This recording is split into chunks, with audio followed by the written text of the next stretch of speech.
Hi, I'm Brogen Hayes and you're watching One to Watch, the video review show where I tell you which one film to watch in Irish cinemas this week. This week's One to Watch is The Armstrong Lie, the new documentary from filmmaker Alex Gibney. The story behind the film is, in 2009, Alex Gibney met up with Lance Armstrong when he was at the height of his powers, coming back to the Tour de France to make a film about this amazing cyclist who was returning to the Tour de France that he'd won like 6 or 7 times by that point. But in the middle of making his documentary, all the allegations about doping and all the scandal broke, so Alex Gibney actually put his film on the shelf, thinking there was no story to be told there. He actually went back to the project and actually went back to Lance Armstrong and made a film about the lie that Lance Armstrong told himself, his teammates, his critics, and the entire world.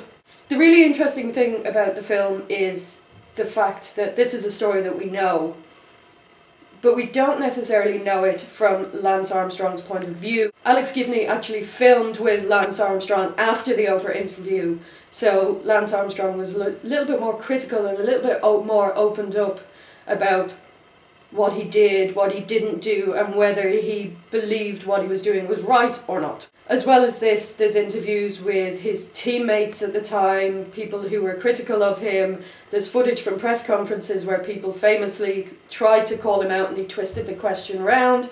There's footage of his doctor, Dr. Ferrari, who gave him all of these performance-enhancing drugs. So it is a really interesting sort of behind-the-scenes look in the aftermath when we know what Lance Armstrong did to get to where he got to.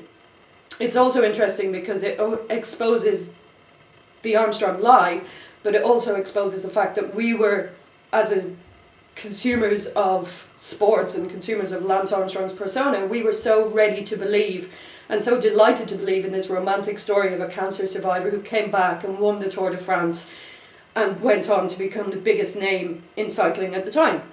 The problem with the film is this familiarity that we have with Lance Armstrong and the Oprah Winfrey interviews and everything that we already know. There's nothing in here that's really that new, other than some very candid interviews with Lance Armstrong himself. Another problem with the film is the running time, 122 minutes. It's over 2 hours. It starts to drag, it starts to repeat itself, and there's only so many images of Lance Armstrong cycling up beautiful hills in France that you can look at before you go, yeah, okay, I know this. It does feel as well as though it was very rushed to be put together to be the first film out about Lance Armstrong and who he was and what he did. We know that there's a Ben Foster film that's in the making at the moment, directed by Stephen Frears, and it seems that The Armstrong Lie was put together quite quickly to be out before any biopics were released. Out of 10, I would give The Armstrong Lie 6.